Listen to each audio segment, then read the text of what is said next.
नमस्कार, मी ओमप्रकाश उडान. आपण पाहत आहात वास्तव न्यूज मराठी. CCI कडून कापूस खरेदी अचानक बंद. हजारो शेतकरी वेटिंगवर.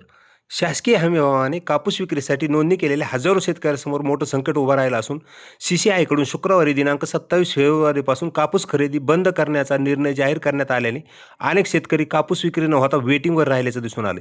नोंदणी प्रक्रिया पूर्ण करून स्लॉटची प्रतीक्षा करणाऱ्या शेतकऱ्यांवर मोठ्या प्रमाणात कापूस शिल्लक असतानाच खरेदी बंद करण्याचा निर्णय घेतल्याने शेतकरी आर्थिक अडचणीत सापडलेत. CCI कडून पीक वर्ष 2025-26साठी किमान आधारभूत किंमत MSP अंतर्गत कापूस खरेदीची अंतिम तारीख 27 फेब्रुवारीपर्यंत निश्चित करण्यात आली होती. गेल्या 4 महिन्यापासून अनेक शेतकरी ऑनलाईन नोंदणी करून स्लॉटची प्रतीक्षा करत होते.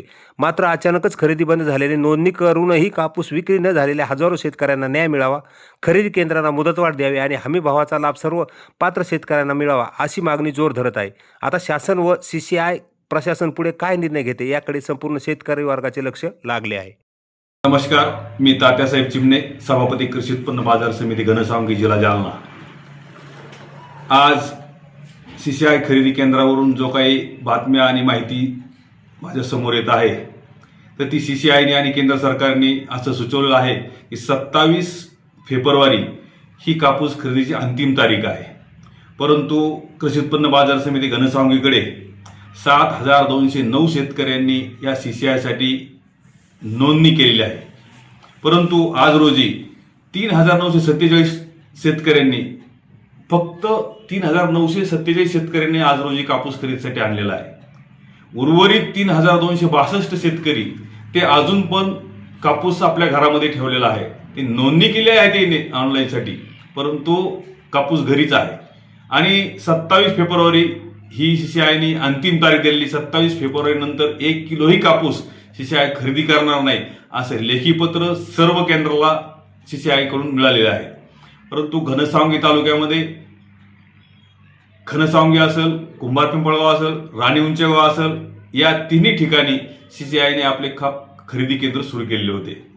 परंतु एकीकडे CCIने 16 जानेवारीला CCIसाठी नोंदणी शेतकऱ्यांची करायची असतील ते पोर्टल आणि ते ॲप बंद केलेलं आहे. म्हणजे CCIने 16 जानेवारीला खरेदीसाठीची नोंदणी बंद केलेली आहे. एकीकडे 16 जानेवारीला खरेदीसाठी नोंदणी बंद केली, एकीकडे 27 फेब्रुवारीला कापूस खरेदी बंद करणार आहेत.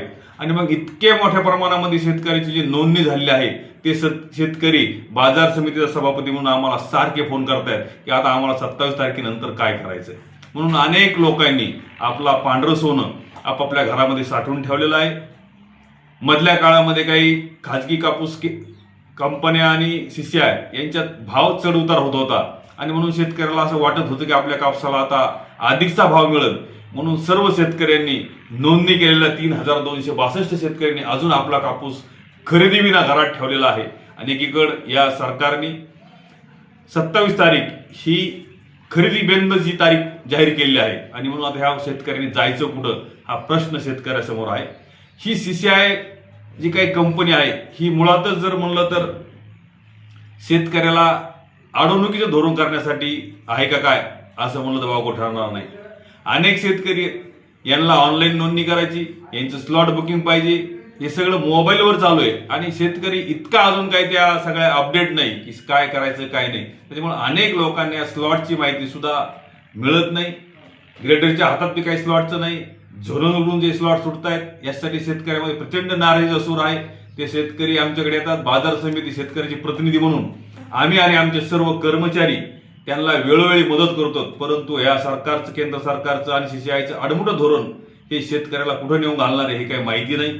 म्हणून आपल्या माध्यमातून माझे राज्य सरकार आणि केंद्र सरकारला विनंती राहील की जे काही शेतकरी नोंदणी केलेले शेतकरी कापूस खरेदीसाठी आणायचे बाकी आहेत अशा शेतकऱ्याचा सर्व कापूस कवडी कापूस CCIने खरेदी केल्याशिवाय ही केंद्र बंद करू नयेत अशी माझी आपल्या माध्यमातून राज्य आणि केंद्र सरकारला विनंती आहे. अशाच वेगवेगळ्या ताज्या घटना आणि घडामोडीसाठी वास्तव न्यूज मराठीला सबस्क्राईब करायला विसरू नका. लाईक करा, कमेंट करा, शेअर करा व फॉलोही करा.